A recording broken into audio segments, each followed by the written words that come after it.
మంగళవారం భక్తితో బజరంగ బలిని పూజిస్తారో వారిపై వాయుపుత్రుడైన హనుమంతుడు తన కష్టాలన్నింటినీ తొలగిస్తారనే విశ్వాసం.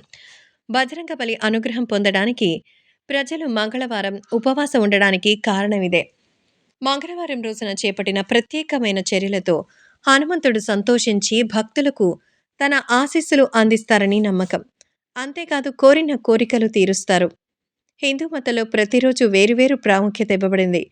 ఏదో ఒక దేవునికి లేదా దేవితం అంకితం చేయబడింది. మంగళవారం హనుమంతునికి అంగారక గ్రహానికి అంకితం చేయబడింది. ఎవరు మంగళవారం భక్తితో బజరంగ బలిని పూజిస్తారో వారిపై భగవంతుని కృప ఖచ్చితంగా ఉంటుందని, వాయుపుత్రుడైన హనుమంతుని ఆశీస్సులు లభిస్తాయని, హనుమంతుడు తన కష్టాలన్నీ తీరుస్తారని విశ్వాసం. బజరంగ బలి అనుగ్రహం పొందడానికి ప్రజలు మంగళవారం ఉపవాసం ఉంటారు.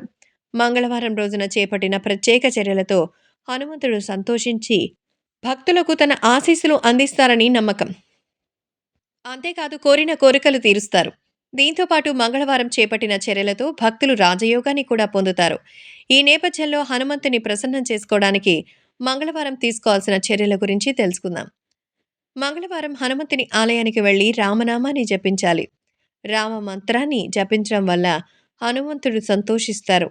జీవితంలో ఎదురయ్యే అన్ని సమస్యలు, కష్టాలని దూరం చేస్తారు. మంగళవారం నాడు రామరక్ష స్తోత్రాన్ని పఠించి మిఠాయిని హనుమంతునికి నైవేద్యంగా సమర్పించండి. ఇలా చేయడం వల్ల వాయుకుమారుడైన హనుమంతుని అనుగ్రహం కూడా లభిస్తుంది. వీలైతే మంగళవారం ఉపవాసం ఉండండి. అలాగే ఈరోజు పేదలకు ఆహారం అందించండి. అలా చేయడం వల్ల హనుమంతుని అనుగ్రహంతో పాటు డబ్బు, ఆహారానికి ఎప్పటికీ కొరువు ఉండదని విశ్వాసం. హనుమంతుని ప్రసన్నం చేసుకోవడానికి మంగళవారం రోజున హనుమంతునికి శనగలను సమర్పించాలి. ఈ రోజున సుందరకాండని పఠించండి. ఇలా చేయడం వల్ల బజరంగబలి ఆశీస్సులు లభిస్తాయని విశ్వాసం. మంగళవారం హనుమంతునికి బెల్లం సమర్పించండి. ఈ పూజ ముగిసిన అనంతరం ఆవుకి బెల్లం తినిపించాలి. ఇలా చేయడం వల్ల జీవితంలో తిండికి, డబ్బుకు లోటుండదని నమ్ముతారు.